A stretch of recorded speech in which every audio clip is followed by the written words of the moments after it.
կառույցի Մասիսի փոխքաղաքապետ Նորայր Հակոբյանի հետ։ Պարոն Հակոբյան, ձեզ համար խնդրեմ մենք ձեզ համար սպասելի էր այս հապճեպ որոշումը դատարանի եւ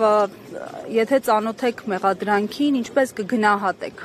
Շնորհակալություն հարցի համար, հարցին երկու պատասխան ունեմ։ Որպես իրավաբան իհարկե սպասելի չէր։ Մենք սպասում ենք արդարացման որոշման, բայց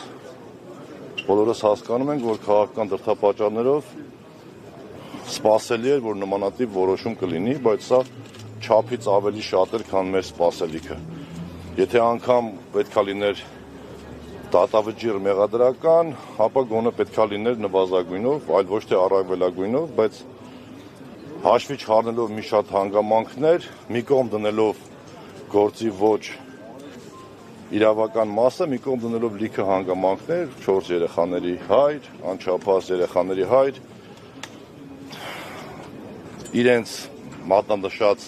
ժամանակահատվածից հետո վերընտրված համայնքի ղեկավար, արդեն ինչ խոշորացված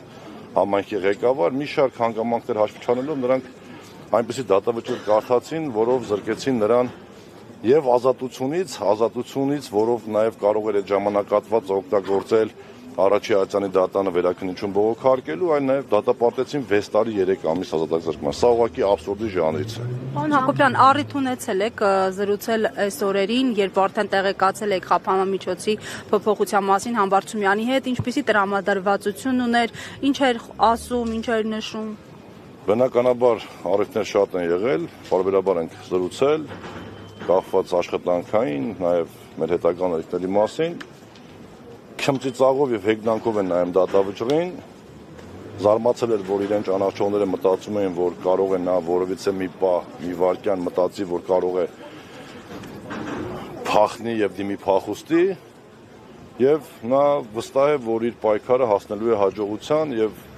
հաղթական տրամադրությամբ գալիս է Հայաստան։ Մարդը գիտակցում է, որ գալիս է Հայաստան եւ ունի դատավճիռ եւ գնալու է նստելու 6 տարի 3 ամիս ժամկետով։ Դատավճիռի հրապարակման ժամկետը որոշեցին, որ նա պետք է պատիժ։ Ժողովուրդ, ըստ իս չէ, ըստ յուրաքանչյուր խելամիտ դատողություն ունեցող մարդու հասկանալի է, որ նրան մեկուսացնում են առաջիկա բոլոր ընտրական եւ քաղաքական գործընթացներից։ Համբարձումյան Դավիթը Հայաստանի Հանրապետությունում կարևորագույն ֆիգուր է հանդիսանում, թե համապետական, մի կողմ դնեն վարչապետի թեկնածուի կարգավիճակը, դրա մասին կխոսեն եւ կազմակերպիչները եւ առաջադրող քաղաքական ուժերը, մի կողմ դնելով դա ինքը մեծ ուժ է ներկայացնում Իրանից համապետական ընտրություններում։ Բնականաբար նման մարդ, նման սկզբունքային տղեն չէր կարող ուղղակի լիներ ազատության մեջ։ Ալեն Սիմոնյանը պնդում էր հակառակը, թե իրենց այսպես ասած ինչ է ներկայացնում, մոռանալով հավանաբար, որ Դավիթ Համբարձումյանը արդեն առիթ ունեցել է ապացուցելու իշխանությանը, թե իրենց ինչ է ներկայացնում եւ չի պարտվել իր համայնքում։ Ալեն Սիմոնյանին եւ դրանց շարքերում ժամանակավոր կամ մշտական տեղակայված մարդկանց չեմ ուզում մեկնաբանել։ Նրանք շատ լավ են ճանաչում Դավիթ Համբարձումյանի տղամարդ տեսակը եւ բնականաբար այլ բան չունեն, քան ստով կերակրելու հասարակությանը, Facebook-յան հասարակությանը ստով պետքա կերակրեն եւ այսօր թե երեք ինչ-որ ի պատասխան Համբարձումյան Դավիթի տեսանյութ է հրապարակել, որտեղ որևիցե բան չի ասվում հանցագործության կամ ինչ-որ իրավախախտ լինելու մասին։ Ժողովուրդ, ես լինելով Համբարձումյան Դավիթի ընկերը, լինելով Համբարձումյան Դավիթի առաջի տեղակալը, վստահեցնում եմ ձեզ, որ այն ինչ կատարվում է ուղղակի ծիծաղալու է։ Չկա բարոյական եւ իրավական որևիցե կողմ։ Պարոն Սարգսյան, դուք ստանձնեք։ Ես Հակոբյանն եմ։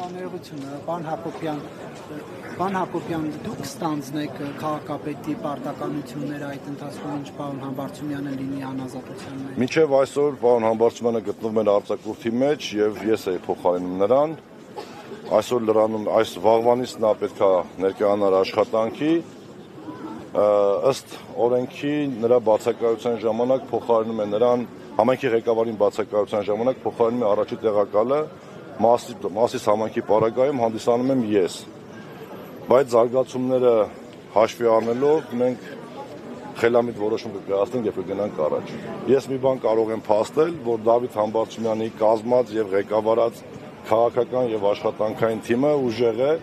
եւ իզորու է իր համայնքի ղեկավարը, իր քաղաքական թմի իր առաջնորդի ծրագրերը ավարտին հասնել մինչև 2026 թվականի դեկտեմբերի 5-ը, որը մեր պաշտպանման ժամկետն է։ Ներեք դուք բացառում եք, որ պարոն Համբարձումյանը կարող է զենքի գործադրմամբ ինչպես մեղադրանքում է նշվում, խոչընդոտել մարդկանց տեղաշարժը, խոսքը հայանիստ Խովտաշատ, այդ գյուղերի խաչմերուկի մասին է։ Ես ճանաչելով նրան պարզապես բացառում եմ։ Եթե նման բան լիներ, ժողովուրդ, եթե զենքի գործադրմամբ այն էլ այդ ժամանակ համայնքի ղեկավար ընտրված մարդ, ընդդիմադիր մարդ, որ որևիցե մի օր, մի վայրկյան չի նահանջել իր սկզբունքներից, 7 տարի ուղղակի քրեական գործը չէին քննացնի, բերեին հանգեցնեին այսօրվան։ 7 տարվա մեջ 700 պատճառ ունեին, որ այդ զենքի գործադրման հորինվածքը կապեին եւ այս օր ունենայինք, ասենք 5 տարի առաջ, 4 տարի առաջ։ Սա ուղղակի հասավ քաղաքական այն պիկին, որ պետք է Համբարձումյան Դավիթը այլևս որպես քաղաքական ֆիգուր չունենա ազատություն։ Եվ պարոն Հակոբյան, կներեք մեկ հարցել, մենք այստեղ խոսում ենք պարոն Համբարձումյանի աջակիցների հետ, պարզվում է, որ նրանցից շատերը համայնքապետարանի աշխատողներ են, աշխատանքի ժամին են դուրս եկել այստեղ հասնելու համար, սա խնդիր համարում եք, թե որ աշխատանքի ժամից շուտ դուրս չեմ եկել, 6-ին 5 պակաս եմ դուրս եկել ես,